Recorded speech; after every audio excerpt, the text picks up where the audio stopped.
Washington, AP, the Trump administration launched an investigation into whether tariffs are needed on the imports of automobiles into the United States, moving swiftly as talks over the North American Free Trade Agreement have stalled.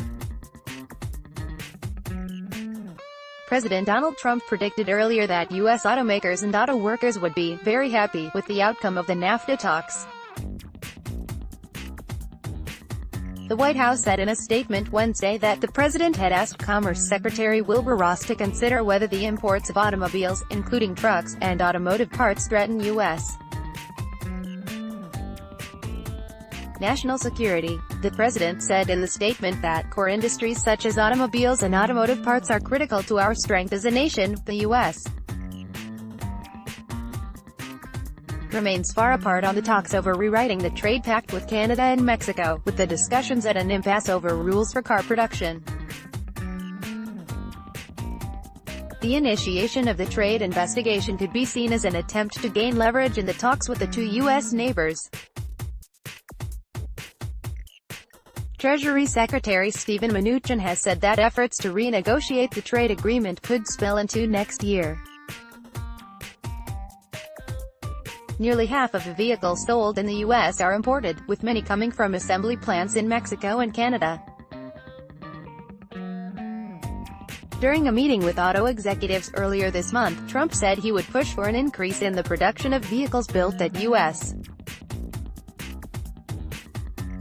plants. He has also criticized European Union auto imports and tariffs, and earlier this year threatened a tax on European imports.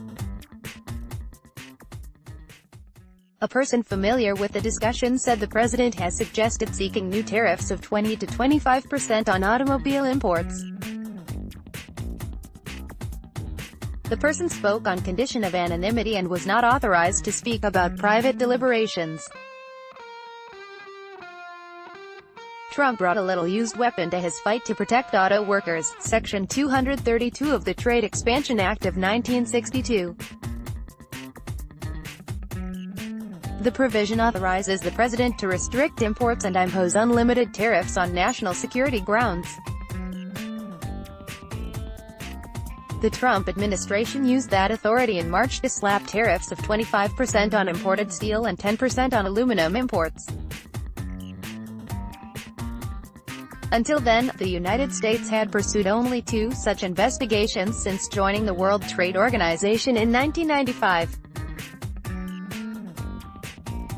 Both times, in a 1999 case involving oil imports and a 2001 case involving iron ore and steel imports, the Commerce Department refused to recommend sanctions.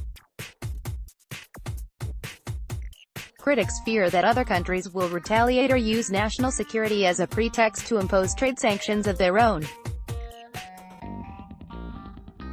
Daniel Ujczo, a trade lawyer with Dickinson Wright plc, said the tariff threat is likely meant to pressure Mexico into accepting U.S. demands for NAFTA changes that would shift more auto production to the U.S. from Mexico. But he questioned whether it would work. "I do not believe that it will have the desired effect," Ujczo said.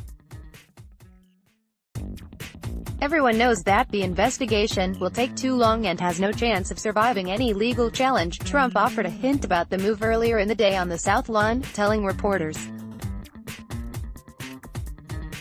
that "you'll be seeing very soon what I'm talking about."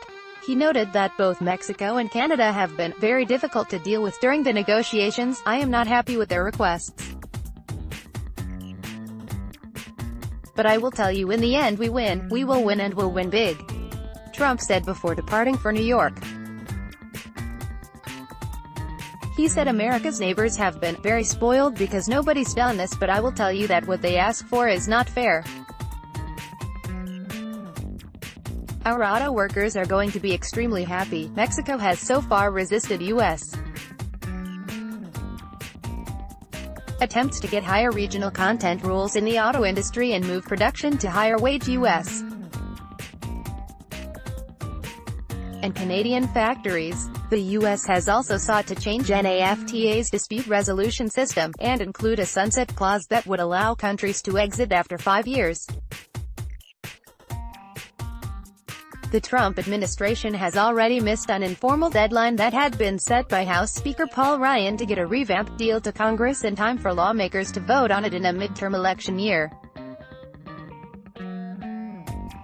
Mexico, meanwhile, will hold presidential elections on July 1 and Andrés Manuel López Obrador, the leftist candidate who has led in polls, has said the renegotiation shouldn't be rushed through and should be left to the winner of the election.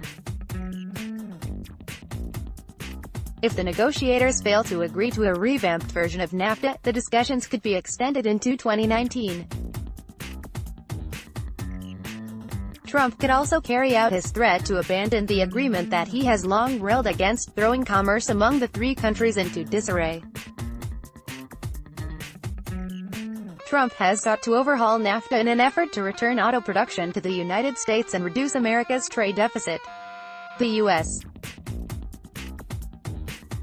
has been demanding that a percentage of a car's content of auto parts originate in a country, the U.S. or Canada, with average auto worker wages of about $15 an hour to qualify for NAFTA's duty-free status. But companies have built supply chains that straddle NAFTA borders and changing. The rules could disrupt their operations, raise costs and potentially put them at a competitive disadvantage with manufacturers in Asia and Europe. ____. AP Business writer Paul Wiseman contributed to this report.